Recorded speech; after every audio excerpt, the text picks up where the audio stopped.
सध्याच्या भाजपने नैतिकता गमावली असून 2014 पूर्वीची भाजपा ही वेगळीच होती. अफजल खान ज्याप्रमाणे खलिते पाठवून महाराजांचे शिलेदार फोडण्याचे प्रयत्न करायचे, त्याचप्रमाणे हे दोन गुजराती महाराष्ट्रात करत असल्याचा घणाघात पक्षप्रमुख उद्धव ठाकरे यांनी डोंबिवलीतून सभेतून केला. आम्हाला आरएसएसची गरज नाही, असे जेव्हा भाजपचे राष्ट्रीय अध्यक्ष जे.पी. नड्डा बोलतात, तेव्हा आपले आयुष्य खर्चून अविवाहित राहून संघासाठी तनमन धनाने काम करणारे स्वयंसेवकांना देखील हे दोन गुजराती मानत नाहीत. आता त्यांना त्यांची जागा दाखवणे हेच कार्य करावे. राहुल गांधी जेव्हा मुंबईत आले तेव्हा ते बाळासाहेबांच्या स्मृतीस्थळास भेट देऊन नममस्तक झाल्याचे माझ्याकडे छायाचित्र आहेत. मागच्या वेळी मी लोकसभेच्या निवडणुकीत इथं आलो होतो, तेव्हा पाऊस सुरू होता. बहुतेक त्यावेळी समोरच्याने रेडा कापला असेल. पण आता आमची सत्ता येणारच, त्यामुळे तुमच्या प्रत्येक कार्याचा जाब विचारणार आणि आतही पाठवणार, असेही पुढे आपल्या भाषणात सांगितले. डोंबिवलीतील कुठल्याशा शौचालयास महाराजांचे नाव देण्याचा घाणेरडे व अवमान करणाऱ्यांना डोंबिवलीकर त्यांची जागा दाखवतील व महाविकास आघाडीचे तरुण उमेदवार दीपेश पुंडलिक शेठ म्हात्रे व कल्याण ग्रामीणचे सुभाष भोईर यांना निवडून देण्याचे आवाहन यावेळी त्यांनी केले. सभेच्या सुरुवातीस हायटेक पद्धतीचा सांस्कृतिक कार्यक्रमांमध्ये पोवाडे व गाण्याचे आयोजन करण्यात आले होते. त्याने उपस्थितांचे मन जिंकली. त्यानंतर महाविकास आघाडीच्या नेत्यांची व उमेदवार दीपेश म्हात्रे व सुभाष भोईर यांची भाषणे झाली. प्रतिनिधी सुबोध कोंडाने, महाराष्ट्र न्यूज नेटवर्क, डोंबिवली.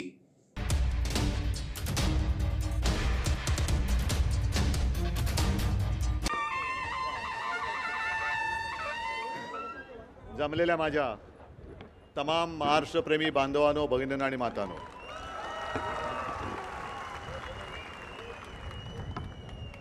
लोकसभेला सुद्धा मी याच मैदानात आलो होतो. पण काय विचित्र प्रकार होता मला कल्पना नाही. कदाचित गुवाहाटीला काय रेडा वगैरे कापला असण्याची शक्यता नाकारता येत नाही. कारण 2 वेळा यायचा प्रयत्न केला आणि दोन्ही वेळेला पाऊस. दुसऱ्या वेळेला म्हटलं नाही, यायचं म्हणजे यायचंच. आलो आणि इकडे पाऊस सुरू. पण पावसात सुद्धा तुम्ही थांबला होतात. मग भिजत भिजत भाषण केलं आणि मला अभिमान आहे की समोर मेंढेचा मुलगा, पैशाचा महापूर, गद्दार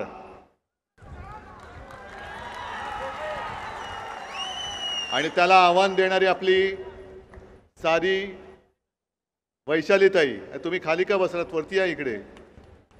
नाही, वहिनी आहे, तुम्ही या वरती. वैशालीताई. आणि तरी देखील जवळपास 4 लाख मतं आपल्याला या मतदारसंघात पडली. पण त्यांचा पराभव करायला देशाच्या पंतप्रधानांना यायला लागलं. हे दुर्दैव आहे. म्हणजे देशाचे पंतप्रधान एका साध्या महिलेचा पराभव करायला मैदानात येतात. हे कोणत्या संस्कृतीत बसतं आणि कोणतं हे हिंदुत्व कोणाचं मला काय कल्पना नाहीये. पण मला असं वाटलं होतं की 10 वर्ष आपण आमदार निवडून देताय. कल्याण काय, कल्याणवरून मी इथे आलो. डोंबिवली काय, चकाचक रस्ते झाले असतील. होर्डिंग बघा केवढी मोठी लागलेली आहे. म्हणजे केवढा पैसा खाल्लाय तो बघा. जाहिराती तुंबळ, सगळं काही मस्त मारून, म्हणजे मलाही खाऊन, म्हणजे इकडून निवडून यायचं आणि कोकण ओरबाडायचं, असं इथल्या या आमदाराचा उद्योग आहे. पण इथली जी काही सारी जनता आहे, सारीसुरी जनता आहे, जी एका विश्वासाने मत देत आली. अजून इथे सिव्हिल हॉस्पिटल नाही, मेडिकल कॉलेज नाही, इंजिनिअरिंग कॉलेज नाही. बरं, या 10 वर्षामध्ये गेली 5 वर्ष आम्ही नव्हतो तुमच्यासोबत. पण त्याच्या आधी सातत्याने आम्ही भाजपासोबत आहोत. महापालिका असेल, विधानसभा असेल, आम्ही तुमच्यासोबत आलो. पण तुम्हाला हिंदुत्वासाठी साथ सोबत दिली तरीसुद्धा अजून इकडे प्राथमिक सुविधा का नाही आहेत, या प्रश्नाचं उत्तर कोण देणार आहेत? आणि आज सकाळी माझ्या मुलाखती घ्यायला एक 4-5 चॅनल चालू होती. मग त्यांनी मला विचारलं की तुमचं आत्ताच्या नेमकं बिघडलं कुठे? म्हटलं आमचं सगळं व्यवस्थित चाललं होतं. अटलजी होते, अडवाणीजी होते, मी तर म्हणेन प्रमोदजी महाजन ही व्यक्ती पहिल्यांदा शिवसेना प्रमुखांना भेटली आणि प्रमोदजींनी भाजपाशी ओळख त्यांनी करून दिली. आमचे चांगले घरोबाईचे संबंध होते, कौटुंबिक संबंध होते. पण नंतर प्रमोदजी गेले, गोपीनाथजी गेले, नेतृत्वात बदल झाला आणि 2014 नंतर बरोबर याच्यामध्ये मिठाचा खडा हा कोणी टाकायचा तो टाकला. तो जो काय भाजप होता तो काहीतरी नीतिमत्ता पाळणारा बाळगणारा काहीतरी सुसंस्कृत भाजप होता. आत्ताचा भाजप हा मी त्यांना म्हटलं संकरित भाजप आहे, हायब्रिड. म्हणजे जसं ते त्यांच्या सगळं काय ते वैचारिक असतं ना, त्यांच्या राजकीय गर्भात इतर पक्षांच्या भ्रष्टाचाराची बीजे असलेली माणसं त्यांनी घेतलीत आणि तो संकरित झालेला आहे आणि भरपूर थापा मारतो. या ज्या काही थापा आपण ऐकतो त्या थापा आता किती काळ सहन करायच्या. मग म्हणे तुम्ही सिल्लोडमध्ये होतात, म्हटलं होतो ना. तिकडे तुम्ही भाजपच्या कार्यकर्त्यांना आवाहन केलं. म्हटलं मी तर महाराष्ट्रातल्या भाजपच्या आणि RSSच्या कार्यकर्त्यांना विनंती करतोय, आवाहन करतो आहे. राष्ट्रीय संघाला RSSला आता यावर्षी का पुढच्या वर्षी 100 वर्ष होत आहेत. काही जणांना त्यांची मतं पटतील, विचार पटतील किंवा काही जणांना पटणार नाही. पण एक गोष्ट नक्की की संघाने गेली 100 वर्ष अनेक कार्यकर्ते असे दिले की त्यांनी स्वतःचं घरदार बाजूला ठेवून संघाचं काम केलं आणि भाजप वाढवण्याचं काम केलं आणि त्यांच्या कामाबद्दल मला खरंच आदर आहे. आणि मग मी त्यांना प्रश्न विचारतो की जे भारतीय जनता पक्षाचे जे ओरिजिनल कार्यकर्ते आहेत, RSSचे जे ओरिजिनल कार्यकर्ते आहेत, तुम्ही याच भाजपासाठी मेहनत केली का? याच भाजपासाठी सगळे मिक्स ब्रीड जे काय झालेलं आहे याच्यासाठी तुम्ही आयुष्य खर्ची घातलं का? घरदार बाजूला ठेवलं का? अनेक जण अविवाहित राहिले आणि त्यांनी भाजप वाढवला, RSS वाढवला, RSSने भाजप वाढवला. गेल्या लोकसभेच्या वेळेला तर कमाल झाली. भाजपचे जे राष्ट्रीय अध्यक्ष आहेत नड्डा, त्यांना ते एवढी मस्ती चढले की त्यांनी सांगितलं आता भाजप हा स्वयंपूर्ण झाला आहे, आम्हाला आता संघाचीही गरज नाही. मग त्यांना तुमची गरज नाही म्हणजे जे त्यांनी शिवसेनेच्या बाबतीत केलं, वापरा आणि फेका, ते संघाच्या बाबतीत करतायत. आणि अशी ही लोक पुन्हा तुम्हाला डोक्यावरती घ्यायचे. आणि महत्त्वाचा भाग म्हणजे इथे आता मला दीपेशनी सांगितलं की त्यांनी त्याच्या वचननाम्यात एक दिलेलं आहे. कुठला पार्क रे?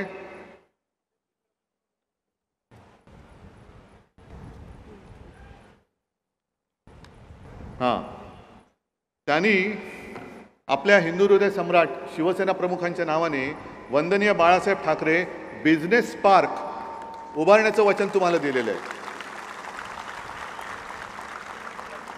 300-350 एकर जमीन आहे. ही जमीन कोणाच्या घशात घालतायत? कोणाच्या? अदानी. म्हणजे बाकीच्या लोकांनी काय त्यांची भांडी घासायची? म्हणजे सगळं जे काय आहे ते लुटून तुम्ही गुजरातला नेताय. मला गुजरातबद्दल किंवा गुजराती माणसांबद्दल काही द्वेष आहे, शत्रुत्व आहे अशातला भाग नाही. पण महाराष्ट्राने नेमकं तुमचं काय घोडं मारलंय, काय पाप केलंय? आणि इथली सुद्धा ही जमीन जर अदानीच्या घशात घालणार असाल आणि येणारे उद्योग जर का तुम्ही गुजरातला नेणार असाल तर मग मला भाजपा आणि RSSच्या लोकांना विचारायचं आहे की अहो तुमचं सुद्धा कुटुंब इकडे आहेत, तुमची मुलं बाळं तुम्ही वाढवलेल्या भाजपनी तुमचे सगळे उद्योगधंदे गुजरातला नेल्यानंतर गुजरातची नोकरी करणार आहेत, गुजरातमध्ये रोजीरोटीला जाणार आहेत की त्यांना इकडे जे माझ्या दीपेशनी वचन दिलंय इथल्या इथे बाळासाहेबांच्या नावाने जो बिझनेस पार्क करतोय तिथे नोकरी करणार आहेत? काहीतरी एक बघा ना. ठीक आहे, शिवसेना आणि भाजपचं नाही जमत कारण त्यांचं हिंदुत्व एक खोटं आहे.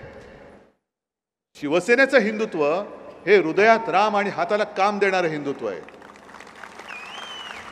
मी अनेकदा सांगितलेलं आहे की भाजपचं हिंदुत्व हे लोकांची घरं पेटवणारं हिंदुत्व आहे आणि शिवसेनेचं हिंदुत्व हे घरातली चूल पेटवणारं हिंदुत्व आहे. घर पेटवणं सोपं असतं. मारला दगड की होते दंगल आणि पेटतात घरं. पण आत्ता त्यांनी जे काय चालू केलेलं आहे, देवेंद्र फडणवीसांनी सांगितलंय मतांचं धर्मयुद्ध करा. मग निवडणूक आयोगाला विचारतोय, धर्मयुद्ध करा हे तुमच्या आचारसंहितेत बसतं का? कारण गेल्या निवडणुकीच्या वेळेला तुम्ही आमचं जे मशाल गीत आहे त्या मशाल गीतातलं जय शिवाजी जय भवानी हे शब्द काढा सांगत होतात, हिंदू हा तुझा धर्म हे शब्द काढा सांगत होतात. मी नाही सांगितलं, म्हटलं काय उखडायचं ते उखडा, मी नाही काढत आणि नाही काढले मी. म्हणजे मी माझ्या मशाल गीतामध्ये जय शिवाजी बोललो तुम्हाला खुपतंय, जय भवानी बोललो तर खुपतंय, हिंदू हा तुझा धर्म बोललो तर ते खुपतंय, आणि हे धर्मयुद्ध करायला निघालेत महाशय. अहो स्वतःचं जॅकेट सांभाळा आधी. लोक काय बोलतात त्यांना महाराष्ट्रभर जिथे जातोय त्यांचं नाव घेतलं का काय बोलतात लोक?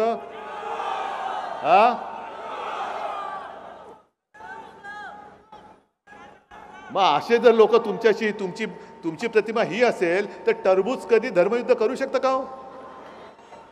आपण जर का कधीतरी बघितलंय टरबूज, अरे काय टरबूज लढतंय माझ्यासाठी. अरे लढायचं कसं असतं, निष्ठा म्हणजे कशी असते.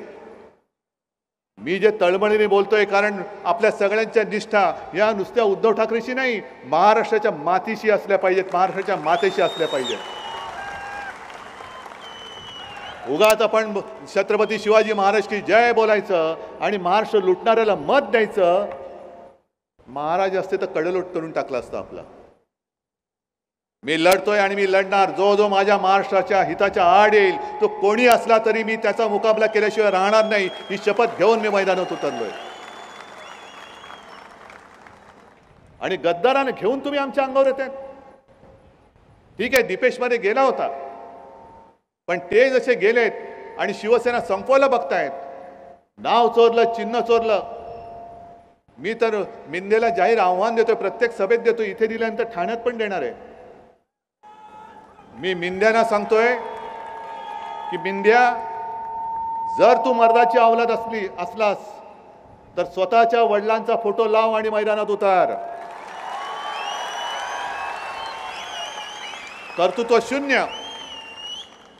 तुझ्या मुलाला 14 साली घरातनं उचलून खासदार केला आणि आमच्या अंगावर येतोय, गद्दारी करतोय आणि होर्डिंग लावतोय. काम केलंय भारी, गद्दारी केले भारी, ही म्हणून आले माजोरी. आता पुढची तयारी म्हणजे आहे ते पण सगळं साफ करून टाकायचं. नक्कीच, नाहीतर द्या पाठवून सुरतला, गुवाहाटीला जाऊ द्या. पण ज्याला निष्ठा कशाला म्हणतात हे माहिती नाही, अशी माणसं आम्हाला हिंदुत्व शिकवत आहेत. नरेंद्र मोदी येऊन मला सांगतायत शहजादा के नाम से मुंह से बाला साहब के प्रति कुछ 2 शब्द अच्छे निकाल के दिखाओ. म्हणजे कोणाच्या? राहुल गांधी. मोदीजी, तुमची जी हेरगिरी चालली ना, आमचे फोन टॅपिंग बिपिंग करताय. लोकसभेच्या वेळेला जी महाविकास आघाडीची सभा शिवतीर्थावरती झाली होती, उद्या शिवसेना प्रमुखांचा स्मृतिदिन आहे, तिकडे त्यांचं स्मारक आहे.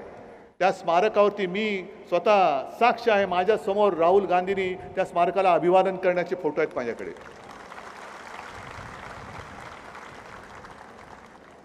आणि तुम्ही जे म्हणताय की शिवसेनेचा रिमोट तुम्ही काँग्रेसच्या हातात दिला, अहो मी तुमच्या हातात नाही दिलं तर काँग्रेसच्या हातात देईन, जो तुम्हाला पाहिजे होता.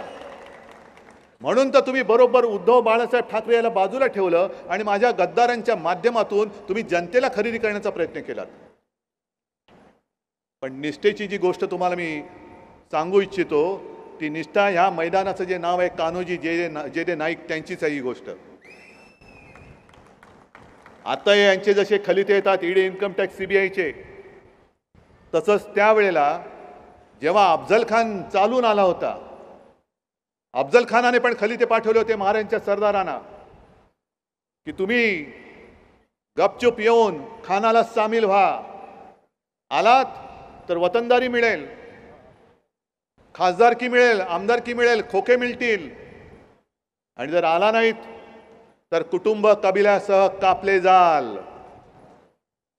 आणि मग असं म्हणतात की महाराज बसले होते तिकडे, कान्होजी जे दे नाईक आपल्या 5 मुलांसह गेले आणि त्यांनी सांगितलं, महाराज खलिता आलाय खानाचा.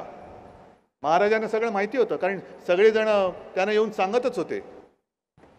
तर काय खलिता आलाय, आणि त्यांनी वाचून दाखवला की येऊन सामील व्हा, आला तर वतनदारी मिळेल, बक्षीस मिळेल, आणि आला नाहीत तर कुटुंब कबिल्यासह कापले जाल.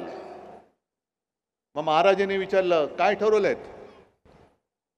महाराजांनी मुद्दामून त्यांची परीक्षा घेतली. त्यांनी महाराज म्हणाले आम्ही तर संपतो खास, पण तुम्ही का असं करताय, तुम्ही जा त्याच्याबरोबर जा, तुम्हाला वतनदारी मिळेल, चांगली बक्षिसी मिळेल. आणि हे ऐकल्यावरती कान्होजी जेदे नाईक जे भडकले, त्यांनी बाजूला एक पाण्याचा तांब्या होता, महाराजांच्या समोर त्यांनी हातावरती पाणी सोडलं. महाराज हे सोडलं पाणी मी वतनदारीवर, महाराज हे सोडलं पाणी मी माझ्या मुलाबाळांवर. मान कापली गेली तरी इमान विकणार नाही, आणि जर का मी चुकून मारला गेलोच तर रणांगणावरती जी हाडं पडली असतील, ज्या हाडातनं शिवाजी शिवाजी असा आवाज येईल, ओळखा हे कान्होजी जेदे नायकाचं हाड आहे. अरे अशी सगळी इतिहासात माणसं होऊन गेली, म्हणून आपण हे सगळं बघू शकतोय. गद्दारी फक्त शिवसेनेशी नाही झाली, गद्दारी या भगव्याशी झालेली आहे, छत्रपती शिवाजी महाराजांच्या भगव्याशी झालेली आहे. आणि मी मागे एकदा म्हटलं होतं की जर या भगव्यानी त्याचं आत्मचरित्र लिहायचं ठरवलं तर तो सुद्धा सांगेल की कितीतरी आपल्याच लोकांनी माझ्यावरती वार कसे केलेले आहेत. हे आपलं दुर्दैव आहे. आपण आता मोदींनी जो काय नारा दिलेला आहे, एक आहे तो सेफ आहे, तो त्यांच्यासाठी आहे. कारण जर त्यांना प्रतिस्पर्धी निर्माण झाला तर मोदी अनसेफ होतात. म्हणून त्यांनीच जे चाललंय ना, नड्डा सुद्धा बोलले की आता पुढे भाजपाच राहील, बाकी पक्ष नष्ट होतील. अरे तुम्ही बघा ना, नष्ट करण्याची हिंमत असेल तर करून बघा. तुम्हाला काय वाटतं, माझे 40 गद्दार फोडले आणि काही खासदार फोडले. अरे दुर्दैवाने तुम्ही तो संभ्रम निर्माण केला होता गेल्या वेळेला, म्हणून तुम्ही निवडून आलात, नाहीतर ते सुद्धा तुम्ही निवडून येऊ शकला नसतात. आणि एवढं करूनही तुम्ही उद्धव बाळासाहेब ठाकरेला संपू शकलेला नाहीत, ना त्याच्या शिवसेनेला संपू शकलात. म्हणजे विनायक राऊत सारखा एक चांगला खासदार नाही फुटला, त्यांना पण आमिष दाखवली होती, नाही गेले.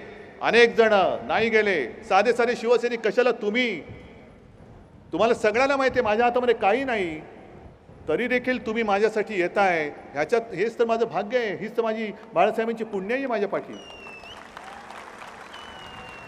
आणि त्या मोदींचं जे झालेलं आहे की मूळ मुद्दे बाजूला ठेवायचे.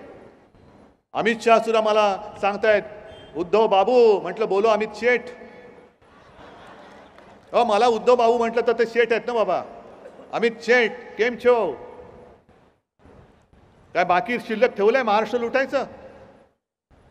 सगळं उठसूट गुजरात गुजरात गुजरात. मी त्यांना हेच सांगू इच्छितो की गुजरात आणि मराठी माणूस यांच्यात कधीही वाद आम्ही केलेला नाही आणि करू इच्छित नाही.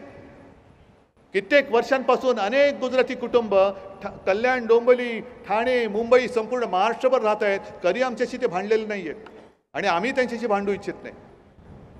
पण मोदी आणि शहा त्यांच्या कर्मदरिद्रीपणामुळे गुजरात आणि संपूर्ण देश यांच्यामध्ये जी एक भिंत बांधतायत. मोदी शहा जातील, पण ही बांधलेली भिंत पाडायला पुढची अनेक वर्षे लागतील. या दुष्परिणामाची त्यांना चिंता नाही आहे. मुंबई आपल्या हक्काची रक्त सांडून मिळवलेली मुंबई, हे मुंबई लुटतायत. आर्थिक केंद्र जे मनमोहन सिंगनी दिलं होतं हे घेऊन गेले गुजरातला, धारावी अडाणीला, इथली 350 एकर अडाणीला. कोल्हापूरला गेलो होतो, तिथले उमेदवार राधानगरीचे सांगतायत आमचं पाणी अदानीला. चंद्रपूरला गेलो होतो, तिथले लोक सांगतायत आमच्या इथली शाळा अदानीला, खाणी अदानीला. काय महाराष्ट्राचं नाव बदलून अदानी राष्ट्र करायला बघताय? मग छत्रपतींचं नाव घेणारा मावळा काय शंड वाटतो की काय तुम्हाला? एक तर तुम्हाला शिवछत्रपतींचा मान राखता येत नाही. इकडे मला आता दीपेशने दाखवलं कुठल्या तरी एका घाणेरड्या एका याच्यावरती महाराजांचं नाव दिलेलं आहे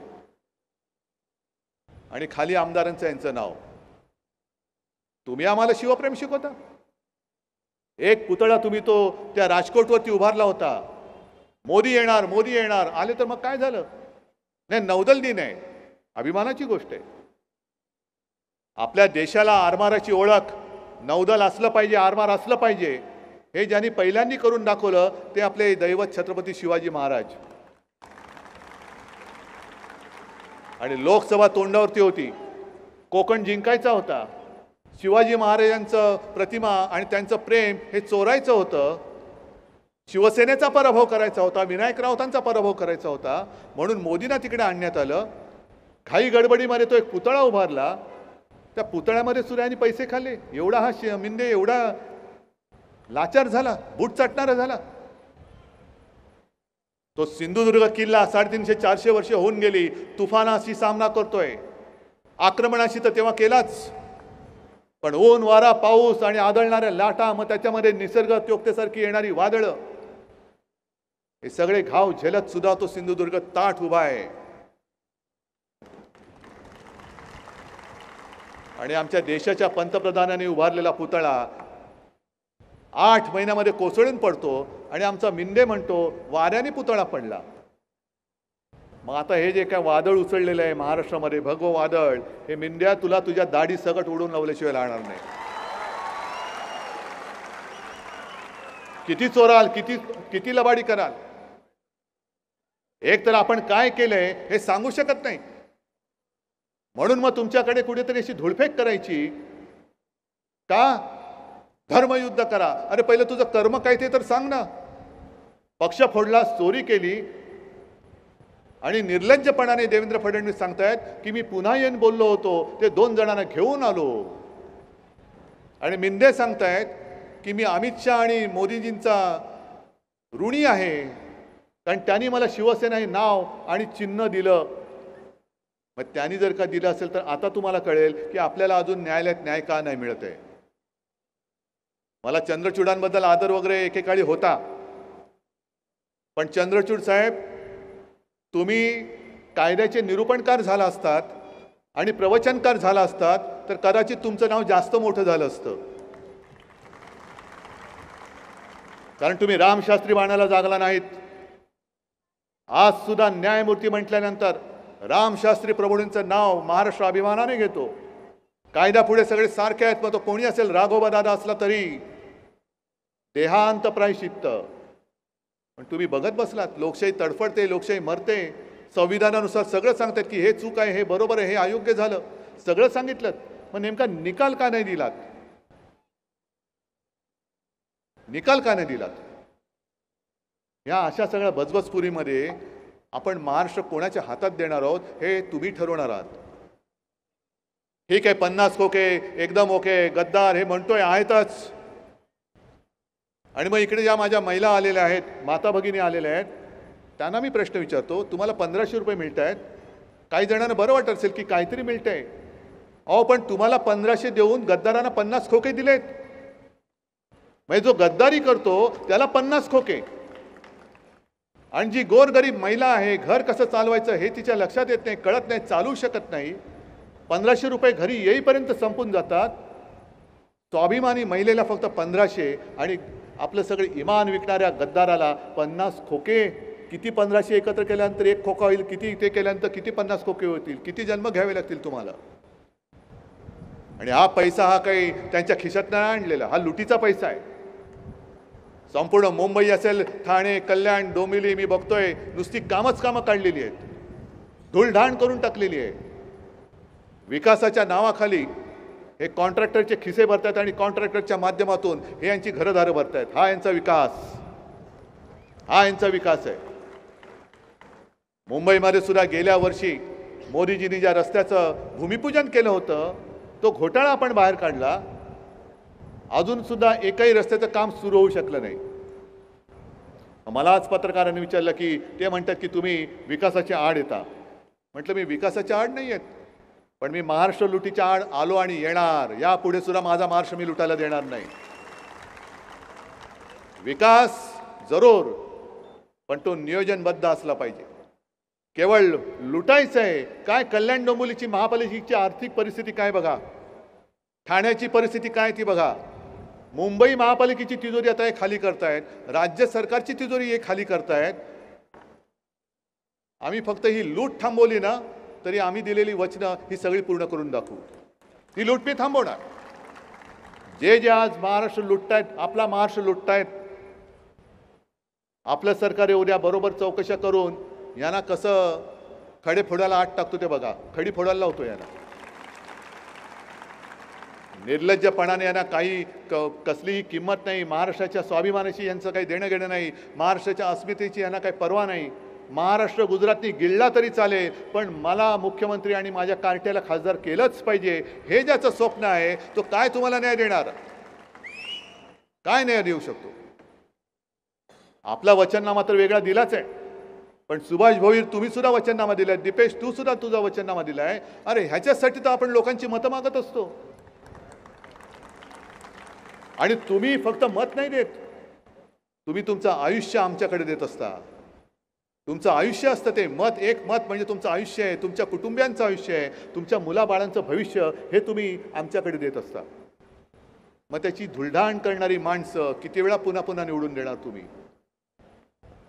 पुन्हा तेच तेच तेच तेच 5 वर्षांनी आलं तर तेच. अजूनही हॉस्पिटल नाही, महिलांना प्रसूतीसाठी कुठे मुंबईला जावं लागतंय. काय मग एवढ्या कारभाराचं फलित काय? नुसती अंडी उबवलीत. आणि ह्या गोष्टी आपल्याला आता थांबवाव्या लागतील. म्हणून तुमच्यासाठी ही 2 बहादर दिलेले आहेत हातामध्ये मशाल घेऊन. निशाणी सुद्धा मर्दाची आहे. तुमच्या आयुष्यातला अंधार दूर करायचा आहे की नाहीये? जरा जोरात सांगा, हात वर करून सांगा. आणि हे नुसते हात नाही, या हातामध्ये मशाली आहेत ना? मग प्रत्येक जणांनी स्वतःचं, स्वतःच्या कुटुंबियांचं, मित्राच्या कुटुंबियांचं, मी तर ह्या चॅनलच्या माध्यमातून महाराष्ट्राला विनंती करतोय की एकाही महाराष्ट्रप्रेमीचं मत भाजप आणि महाराष्ट्र द्रोह्यांना मिळता कामा नये. प्रत्येक मत हे महाराष्ट्रप्रेमीला, जिथे जिथे मशाल आहे त्या मशालीला तुम्ही दिलंच पाहिजे. आणि तुमच्या आयुष्यातला अंधार दूर करण्याचं काम हे मी करून दाखवल्याशिवाय राहणार नाही, हे तुम्हाला मी वचन देतो आणि आपली रजा घेतो. जय हिंद, जय महाराष्ट्र. धन्यवाद साहेब. आपल्याला इथे काही प्रवेश करू इच्छितात पदाधिकारी. मी संतोष मोतीराम केने, माजी शाखाध्यक्ष मनसे प्रभाग, नेतुली टेकडी, धरेंद्र रोडे, सुनील केने, तसेच भाजपा ओबीसी सेलचे किशोर गणेश पेटपाटक साहेब, शेकडो कार्यकर्ते आपला संघर्ष आणि संयमी नेतृत्व बघून आपल्याकडे